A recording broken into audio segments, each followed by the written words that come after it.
Hello guys! So today we're here sa Strawberry Festival Trade Fair. So today kakain tayo ng Cordilleran Delicacies. And ano yung mga Cordilleran Delicacies? Bungsos. Bungsos. Kiniing. Ano pa? Kiniing with mushroom. With mushroom daw. So, tara!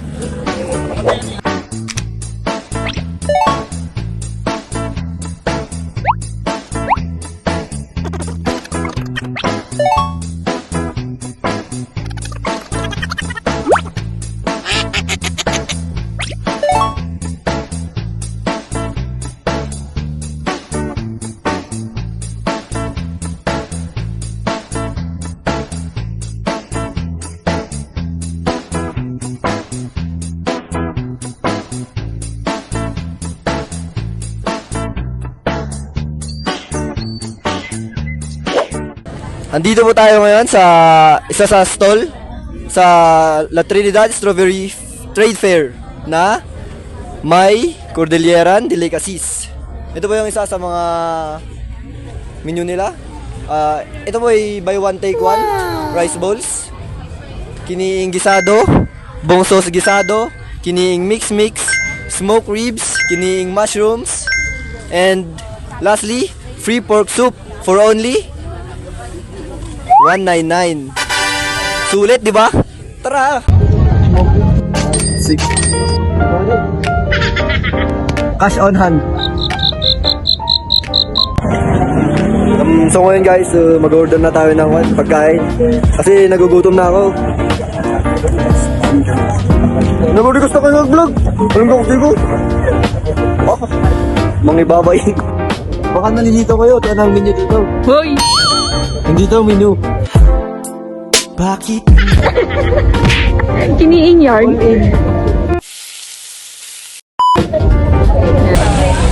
Ano masasabi mo? Very malalasaan mo yung ano ng Cordillera. Lasang-lasa mo yung napausukan na karne. Kiniing, no? Oo. Masarap. Nalalasahan ko yung kiniing. Yung lambot niya, sakto lang din. Pero hindi siya masyadong matigas, hindi masyadong kalambot. Sakto lang. Quality. Ano masasabi mo? Galing yan sa isang food critic.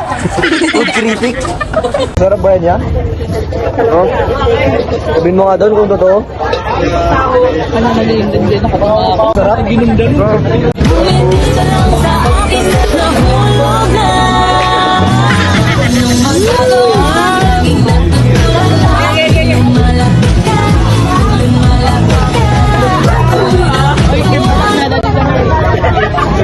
Wow, ang lalandi. Wow. Yung mushroom, okay naman kasi malambot. Tapos, okay yung flavor. Masarap. Kasi yung kiniing, lasa-lasa mo. Yung napausukan. Ikaw kuya, Kuya HM, ano masasabi mo sa food? Yung sabaw ito, no? Good siya. Good siya for, no? Makakating lalamunan. Malalataan mo yung mga spices na nilagay dito. Galing! Uy,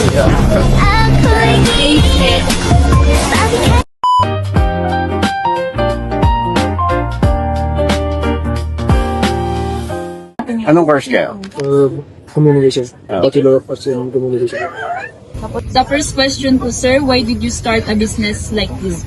Hindi ko naisipan na ganito. Kasi syempre, unang-una, Cordilleran tayo. And then we also want na ma-preserve yung culture natin as a Cordilleran, especially sa mga pagkain. And then at the same time, Cordilleran din naman ako.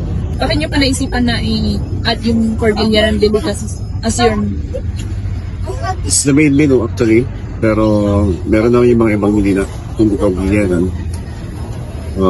Yung kasi yung hindi common, walang masyadong gumagawa. So yun ang naisipan kong lagay. Why do you think food, we continue to value and preserve our traditional or local meats. Una-una, siyempre, kailangan natin na preserve yung mga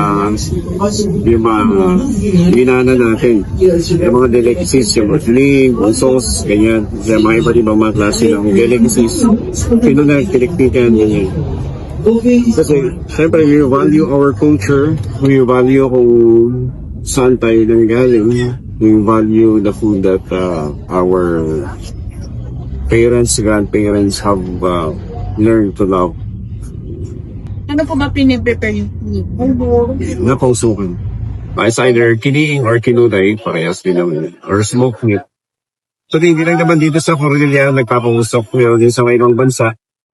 Pero, unique kasi yung sa atin naman dito sa Cordillera because we use the available na mga kahoy dito sa Cordillera such as yung alnos or pwede naman gumamit ng mga fruit trees.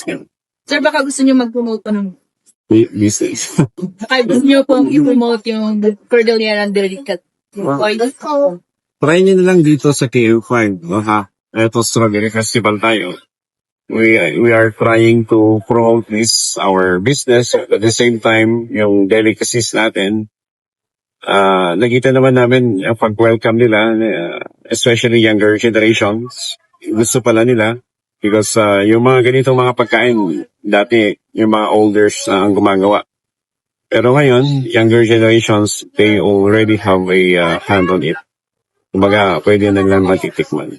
May other branches po ba? Meron tayo sa Pilan, Grando Center, dito sa Magsaysay Avenue. Sabi ng paradahan ng Trinidad sa Baguio City. Thank you, sir. Yan eh. Thank you so much, sir. Hello guys, gabi na. So, pauwi na. Tapos na? Tapos ng interview? Tapos na kami kumain? Tapos na kami kumain. Ano yung masarap na part sa pagkain nila? Saan? Sa yung kinain natin kanina? Doon sa Lloyd's Lloyd's Kitchen. Siyempre yung mushroom, malambot. Malambot. Kasi yung kiniing, lasang-lasa mo na ako talaga, pinausukan. Legit na kiniing. Ano masasabi mo sa sa soup nila? Soup, Oo, free soup nila. ang sarap. Ngayon, legit masarap. Masarap siya, guys. So, alam nyo na, guys, kapag gusto nyo na ng hiniing ng mga Cordilleran Delicacies dito sa May kayo sa Lloyd's Kitchen. May tinapay din dito guys. No. Hindi lang ulam, hindi lang rice bowls yung binibenta nila dito. Ang kinain ko namin ay kiniing mushroom and kiniing Bisado. gisado.